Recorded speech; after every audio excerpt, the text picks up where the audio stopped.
नमस्कार दोस्तों, स्वागत है आपका हमारे YouTube चैनल GWA पर। मतलब कि गांव वाले एस्पिरेंट। तो फ्रेंड्स, आज की इस क्लास में हम हिंदी में भाषा से संबंधित महत्वपूर्ण क्वेश्चन पे देखेंगे, क्वेश्चनों को देखेंगे। और आप लोग अच्छे से इस क्वेश्चन को देखें, क्योंकि ये जो है पहले की परीक्षाओं में आए हुए क्वेश्चन को हमने इस क्लास में रखा है। ठीक है, तो चलिए हम क्लास को देखते हैं। पहले तो हम बोलेंगे जय माँ सरस्वती सदा सहाय। ठीक है, तो चलिए आगे की क्लास को स्टार्ट करते हैं। पहला क्वेश्चन हमारा क्या कह रहा है? पहला क्वेश्चन बोल रहा है, भारतवर्ष में आप हिंदी को किस वर्ग में रखेंगे? आप क्वेश्चन को अच्छे से पढ़ें। भारतवर्ष में हिंदी को आप किस वर्ग में रखेंगे? हाँ, किस किस में रखेंगे? राजभाषा, राष्ट्रभाषा, विभाषा, तकनीकी भाषा। हाँ, तो आप लोग अच्छे से क्वेश्चन को पढ़ें और इसका उत्तर होगा ए, राजभाषा। ठीक है, चलते हैं अगले क्वेश्चन पर। दूसरा क्वेश्चन कह रहा है, भाषा शब्द की उत्पत्ति संस्कृत के किस धातु से हुई है? क्या बोल रहा है? भाषा शब्द की उत्पत्ति संस्कृत के किस धातु से हुई है? पहला है भाषी, दूसरा है भाषा, तीसरा है भास, ठीक है, और चौथा है भाष्य।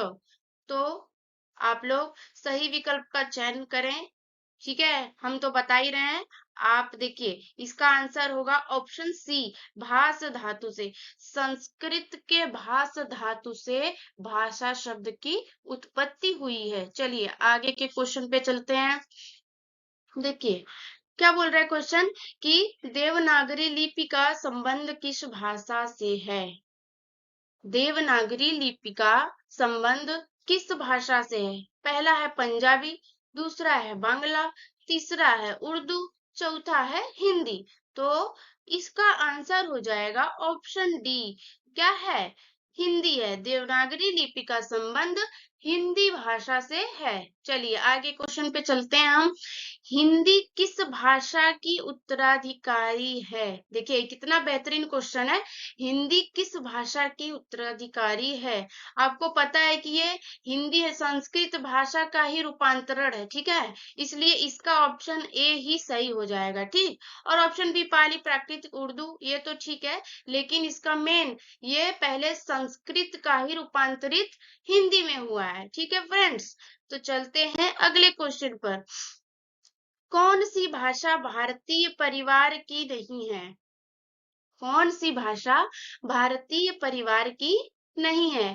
पहला है इंग्लिश मतलब अंग्रेजी, बी है जो है हिंदी, सी है मराठी, डी है मलयालम।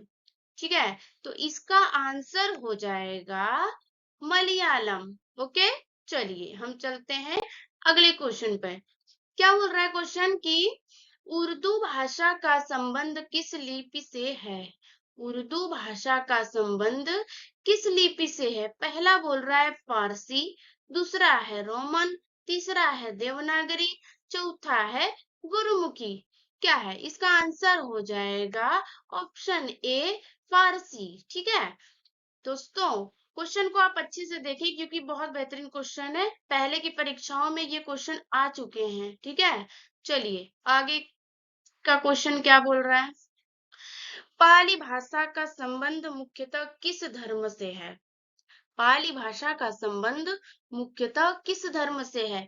ए बोल रहा है बौद्ध धर्म, बी बोल रहा है ईसाई धर्म, सी बोल रहा है मुस्लिम धर्म, डी है सिख धर्म। तो इसका आंसर हो जाएगा ऑप्शन ए, बौद्ध धर्म। चलिए हम आपको एक लाइन सुनाएंगे, ध्यान से सुनिएगा। हवा में ताश का महल नहीं बनता, हवा में ताश का महल नहीं बनता, रोने से बिगड़ा मुकद्दर नहीं बनता। दुनिया जीतने का हौसला रख है मेरे दोस्त, दुनिया जीतने का हौसला रख है मेरे दोस्त। एक जीत से कोई सिकंदर नहीं बनता, एक जीत से कोई सिकंदर नहीं बनता। तो दोस्तों देखिए, आपको मेहनत एकदम निरंतर करनी पड़ेगी। जब तक आपको आपकी सफलता न मिल जाए तब तक आपको मेहनत एकदम जारी रखना है। ठीक है फ्रेंड्स, चलिए आगे हम चलते हैं अगले क्वेश्चन पर। क्या बोल रहा है अगला क्वेश्चन? अधिकतर भारतीय भाषाओं का विकास किस लिपि से हुआ है? हाँ, अधिकतर भारतीय भाषाओं का विकास किस लिपि से हुआ है? देखिए, पहले तो क्वेश्चन को आप लोग पूरा पढ़ा करिए, क्योंकि यहाँ पे अगर हमको बोल देता है नहीं, किस लिपि से नहीं हुआ है, या मतलब किसी भी क्वेश्चन में हमको क्वेश्चन को पूरा अंत तक पढ़ना है, क्योंकि लास्ट का हम नहीं पढ़ते हैं, उसके बाद हमारा कहीं न कहीं एक क्वेश्चन कभी-कभी गलत हो जाता है, और वो हम बाद में देखते हैं तो हमको याद आता है, अरे हमने क्वेश्चन को पूरा पढ़ा नहीं, और जबकि उसका आंसर हमको आता रहता है, लेकिन हम क्वेश्चन को अच्छे से पढ़ते नहीं है, इसलिए हमारा गलत हो जाता है। तो चलिए इसका ऑप्शन देखते हैं, ठीक है? अधिकतर भारतीय भाषाओं का विकास किस लिपि से हुआ है? ए है शारदा लिपि, बी है कौटिल्य लिपि, सी है ब्राह्मी लिपि, डी है खरोष्ट लिपि। इसका आंसर हो जाएगा ऑप्शन सी, ब्राह्मी लिपि। ओके, चलते हैं अगले क्वेश्चन पर। क्या बोल रहा है क्वेश्चन? हिंदी को गुसाई भाषा के रूप में किस प्रदेश में जाना जाता है? हिंदी को गुसाई भाषा के रूप में किस प्रदेश में जाना जाता है? ऑप्शन ए बोल रहा है केरल, बी मुंबई, सी गोवा, डी चेन्नई। लेकिन हमारा आंसर हो जाएगा केरल। केरल में हिंदी को गुसाई भाषा के रूप में जाना जाता है। ठीक है, चलिए चलते हैं हम अगले क्वेश्चन पर। क्या बोल रहा है क्वेश्चन की? आंध्र प्रदेश में कौन सी भाषा बोली जाती है? आंध्र प्रदेश में कौन सी भाषा बोली जाती है? ऑप्शन ए है तेलुगु, बी है तमिल, सी है हिंदी, डी है संस्कृत।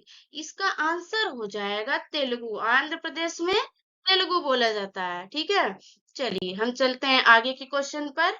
हिंदी की कितनी उपभाषाएं हैं? ठीक है, ये क्वेश्चन क्या कह रहा है? हिंदी की कितनी उपभाषाएं हैं? वैसे तो इसका आंसर देखिए, ऑप्शन ए 5 है, बी है 4, सी है 3, डी है 6। ठीक है, 5 4 3 6। अब हिंदी की कितनी उपभाषाएं हैं, हम आपको बता दें कि ऑप्शन ए सही होगा, 5। अब ये कौन कौन सी उपभाषाएं हैं हम आपको वो बताएंगे। ठीक है, पहली हो जाएगी पूर्वी हिंदी, ध्यान से सुनिएगा। पहली हो जाएगी पूर्वी हिंदी, दूसरी हो जाएगी पश्चिमी हिंदी, तीसरी हो जाएगी राजस्थानी हिंदी, चौथी हो जाएगी पहाड़ी हिंदी, और पांचवी होगी बिहारी हिंदी। ठीक है, आपको फिर से हम पांचों जो है बता रहे हैं। पहली होगी पूर्वी हिंदी, दूसरी होगी पश्चिमी हिंदी, तीसरी होगी राजस्थानी हिंदी, चौथी होगी पहाड़ी हिंदी, और पांचवी होगी बिहारी हिंदी। ठीक है दोस्तों, तो चलते हैं हम अगली क्वेश्चन की तरफ। क्या बोल रहा है क्वेश्चन? राजभाषा आयोग के प्रथम अध्यक्ष कौन थे? क्या बोल रहा है? राजभाषा आयोग के प्रथम अध्यक्ष कौन थे? पहला है बाल गंगाधर तिलक, बी है काका कालेलकर, सी है बाल गंगाधर खेर, डी है इनमें से कोई नहीं। अब देखिए, इन दोनों में हम कंफ्यूज हो जाते हैं अगर हम लास्ट का तिलक और खेर में हम अगर नहीं समझ पाए तो। इसका देखिए आंसर तो होगा सी। ठीक है, लेकिन इस पे हमें ध्यान देना पड़ेगा। ठीक, चलिए हम चलते हैं आगे क्वेश्चन। मेवाती किस उपभाषा वर्ग की बोली है? क्या बोल रहा है क्वेश्चन? मेवाती किस उपभाषा वर्ग की बोली है? पहला बोल रहा है पूर्वी हिंदी, दूसरा है राजस्थानी हिंदी, तीसरा है बिहारी हिंदी, और चौथा कह रहा है इनमें से सभी। लेकिन इसका आंसर क्या होगा? इसका मेन आंसर तो होगा ऑप्शन बी, राजस्थानी हिंदी। ठीक है, राजस्थान में मेवाती बोली जाती है ना, बस उसी की उपभाषा राजस्थानी हिंदी हमने बोला, उसकी भी उपभाषा है। ठीक है, चलिए चलते हैं आगे के क्वेश्चन पे। देवनागरी का सबसे पहले प्रयोग कहाँ हुआ? देखिए कितना बेहतरीन क्वेश्चन है, इस पे एकदम आप लोग देखिएगा। देवनागरी का सबसे पहले प्रयोग कहाँ हुआ? ऑप्शन ए है गुजरात के राजा भट्ट के शिलालेखों में, बी है अशोक के शिलालेखों में, तीसरा है ध्रुवराज के शिलालेखों में, और चौथा कह रहा है राष्ट्रकूट नरेश की राजा गांव में। अब देखिए, इसका आंसर हो जाएगा ऑप्शन ए। ये देवनागरी का सबसे पहले प्रयोग गुजरात के राजा भट्ट के शिलालेखों में हुआ था। ठीक है, क्या कह रहा है क्वेश्चन? कि विनय पत्रिका तुलसीदास की भाषा है, और वो कौन सी भाषा में है? ठीक है, कह रहा है विनय पत्रिका तुलसीदास की भाषा है, लेकिन वो कौन से भाषा में है? तो बताइएगा। ए बोल रहा है अवधी, बी कन्नौजी, सी ब्रज, डी बुंदेली। इसका आंसर हो जाएगा ब्रज। ठीक है, चलिए चलते हैं आगे के क्वेश्चन पे।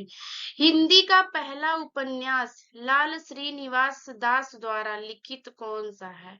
हिंदी का पहला उपन्यास, पहले तो क्या है? पहला क्वेश्चन तो देखिए, इसी में दो क्वेश्चन आपका कवर हो जाएगा। हिंदी का पहला उपन्यास उपन्यास किसने लिखा? पहला तो उसका आंसर हो जाएगा लाल श्रीनिवास द्वारा। ठीक है, और वो कौन सा उपन्यास है? वो है परीक्षा गुरु। इसमें आपका दो क्वेश्चन हो जा रहा है। ठीक है, इसको ध्यान से देखिए। अगर हम बोले कि हिंदी का पहला उपन्यास कौन सा है, तो हमारा आंसर यही हो गया, परीक्षा गुरु। लेकिन हिंदी का पहला उपन्यास किसने लिखा है अगर बोले, तो ये आंसर हो गया लाल श्रीनिवास दास द्वारा। ठीक है, चलते हैं अगले क्वेश्चन पर। हिंदी साहित्य सम्मेलन का प्रयोग की स्थापना कब हुई? ठीक है, ये हुई है option A 1910, B 1915, C 1920, D 1925। इसका आंसर हो जाएगा 1910। ओके, चलिए